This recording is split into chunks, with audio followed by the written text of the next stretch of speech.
Hello, my name is Brant Hunt. My channel simply is Discerning What is True.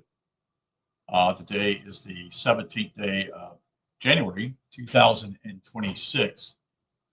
I'm going to read another particular installment of the book called Kabbalah and Exodus. This particular chapter we're going to go through is called chapter 17,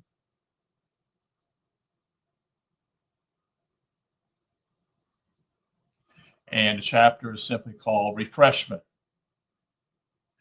The writer of this particular book is a writer who wrote many on the issue of Kabbalah.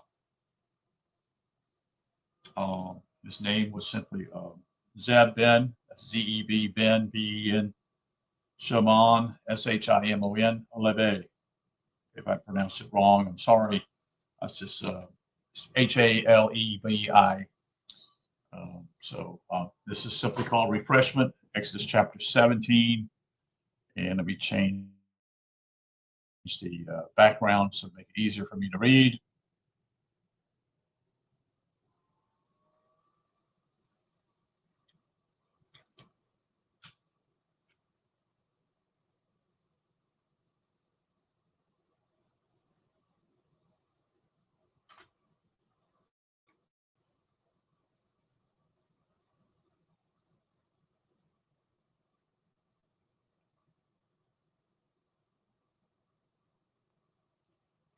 When the Israelites came out from the wilderness of sin, or quote muddy passion, end quote, and quote rage, R-A-G-E, end quote, and encamped at Rephidim, that's R-E-P-H-I-D-I-M,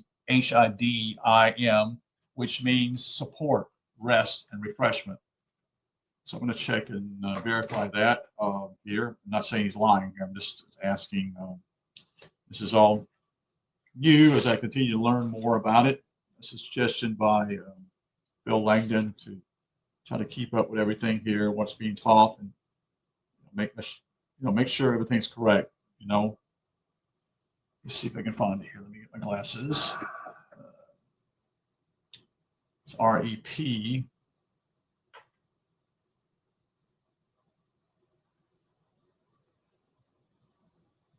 H-I-D.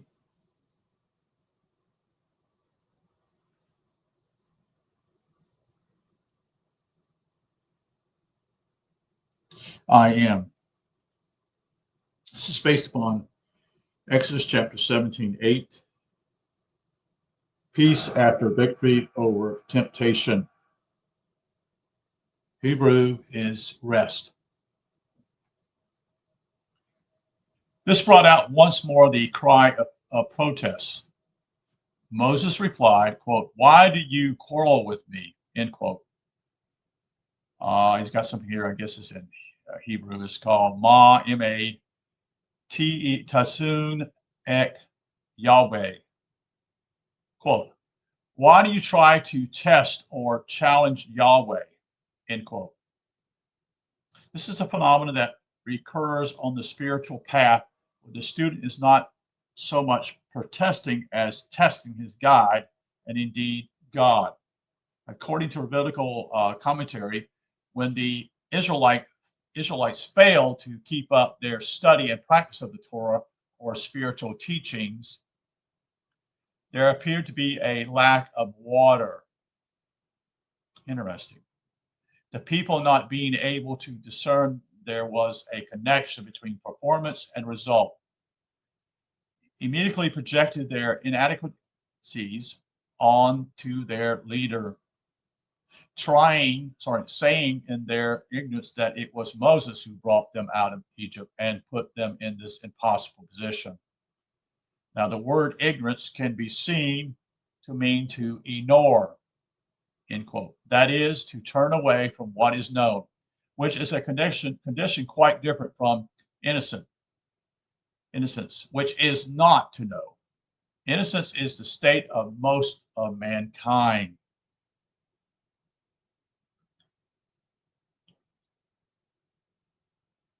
It's just basically what he's saying. And we think this innocence, but it's basically we're not knowing. How about that? However, those who are spiritually awakened or have experienced the miraculous as the Israelites can distrust, doubt, or become ignorant. Moses, who had learned to curb his anger, prayed for help before the disordered rabble began to stone him. And in the individual, this would correspond to centering at the temporal position of the self and petitioning for help from above to calm the lower unruly elements of the ego. The answer came in the direction of taking some of the elders of Israel, that is, the more mature and stable elements of the psyche, and finding a rock which hid the living waters. There, the scripture says they found God waiting. The place was called Horeb. That's Horeb. And let's go and look at that particular word here.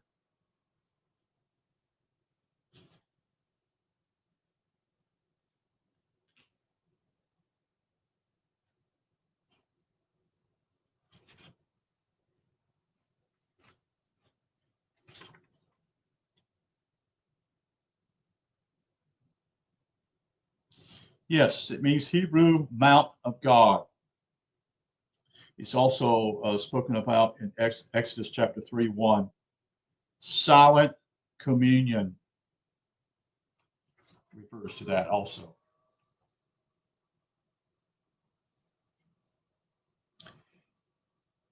Which is the same mountain of God where Moses has seen the burning bush. So Moses had already been here before, you see. Here Moses was instructed to strike the rock with the staff of God so that the elders might perceive that this rod of severity, which had destroyed the Egyptian, was also the staff of mercy. So there it is, right there, very clearly. You're seeing the pillars. You see the two pillars here, what we call the rod of severity on one side and the staff of mercy on the other side. This is how people begin to how they somewhat begin to learn in life. Remember the whole idea we could say when a child touches the stove when it's hot, it will get what I call a severe reaction. That is to warn you to not put your hand on a hot stove, you see, and to be aware of that. By which the people would be nourished. Indeed, fourth Lord says that the elders were allowed to choose the rock as proof against trickery. However, some Israelites, doubting everything irrational or supernatural, suspected Moses' skill. Learn as a shepherd with Jethro might locate the water. Rational synodism is always ready to oppose and test spiritual issues. Moses named the place Messiah, Massheh, or challenge, and Meribah, or dispute, because of this confrontation with God. As the text says, quote, because they tempted the Lord, saying, it's the Lord's, is the Lord among us or not? That's from Exodus chapter 17:7. So they're like children here. And to be quite honest, we're not any better. So we do the same thing.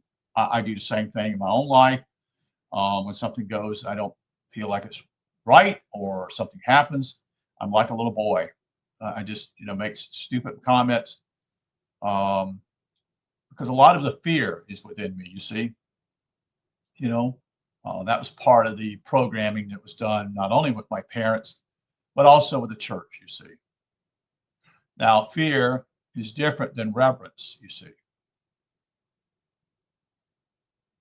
And I do know when I'm in desperation, simply I ask God to help me, and He does help me. But sometimes I am not patient. Jewish legend tells us that from this time on the Israelites had a ever-flowing well. This remarkable asset came because of Miriam, Moses' sister, who stands at Yasada or ego position of the children of Israel. She has an intuitive psyche capacity, which is common in the higher sensitive ego. The well function as long as she lived, and symbolized the flow of largely unconscious nourishment, such as one might expect to hear from a sensitive but not necessarily wise person or ego. The well, consisting of a rock which holes in it, that is Holes, out of which came clear spring water, followed the Israelites through the wilderness, stopping and moving as they stopped and moved. Later, when the tabernacle was built, it would always place itself opposite the structure, and the chiefs of the 12 tribes would petition it to gush forth, which it did with such abundance that it brought forth the vegetation that lied hidden in the desert sand to a state of fruition that could feed the tribes. Now, this is it's a spiritual deal here. You see what I'm saying? It's an allegory. Kabbalistic content of this fable is that it describes how the psyche capacity has its limitations because it does not comprehend fully what is flowing through the ego. Sometimes, for example, the mind sees fantasy rather than vision. Nevertheless, although the ego's penetration is not great, it is the spring out through which flow the clear waters of the depths of the soul and spirit. Under discipline, the well of the ego refreshes and feeds the person and makes flourish talents that have been hidden in the unfruitified terrain of a unwatered psyche. Some legends say that the well only dried up when the Israelites reached Canaan. That is the end of that particular chapter. And I talk here, but I wanted to show something else here. So it's showing a tree here again. So again, you have the severity and mercy on both sides, and you have a mellow pillar also. At the very top, it says, I am. At the very pinnacle of the top, Elohim on the left side, Yahweh on the right side. And then to the next one down step is Yah on the left and El on the right. Then you have in the middle section of it is Yahweh Elohim. And then we drop another step down. We have Zebkiel, that's Zaphkiel, and Raziel, Raziel. Then we have what they call a passive host of heaven, which is the living Almighty in the middle. And on the other side, active hosts of heaven. So one is passive, another one is active. Again, one is passive and one is active. Then the next step down is Samuel to the left. To the right is Zadkiel, Zadkiel.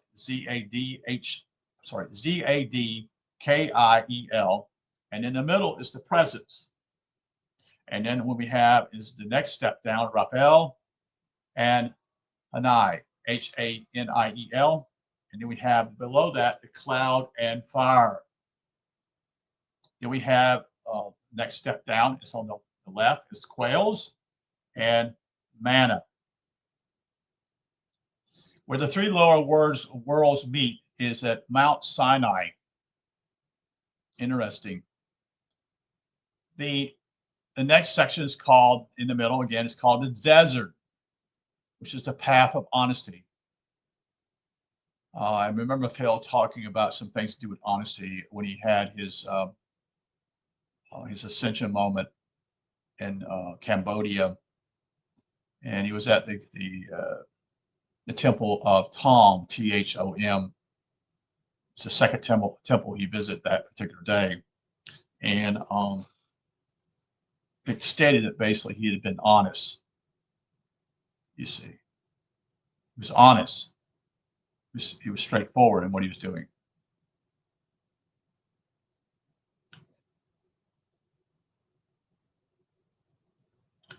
The next step down is Aaron and Moses. And in the middle is what we call Amalekites. And then you have the wilderness, which is the children of Israel in the desert. Then we keep going further down. Onto the left is Israelites at crossing on one pillar, and Israelites at the crossing which is the area of in the desert with the Red Sea, 2 plagues. And then we have Lesser Pharaoh, the next step down in the middle, center pillar. Then to the left, we have the host of Egypt, and then bondage in the middle, and host of Egypt on the right and left. And the cycle of work down the middle pillar, and then the very lower part coming down like this, being here, is the land of Egypt. And so this figure here, number 10, is called Ladder of Exodus. Having escaped bondage of the body, the consciousness now rises to the ego, where, guided by Moses and Aaron, the Israelites begin the purification of the psyche. In the desert, they encounter their dark cousins, the Amalekites, before coming to Mount Sinai. From the heavens, the food of justice and mercy falls as the archangels ministers to them. Over all the God of Israel watches and looks through the cloud. And some people call this the ladder. You see, also this is another word, but I get it from Phil Langdon, who shares it's a tree. You see, it's like a tree. It just keeps goes all the way up, and eventually you want to be at the very top. And you use the illustration of the mountain. You want to be at the mountain because when you get up at the very top of the mountain, you can see clearly. You can see clearly not only in the physical aspect, but also in the spiritual, which is when you get to the very top of your mind, your head, you can see clearly because you've done great work. Okay.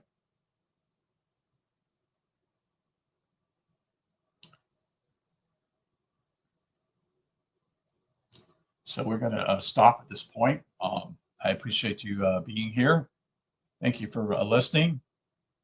Again, this is chapter 17 of the book Kabbalah and Exodus. Thank you, and you have a good evening this evening. Take care.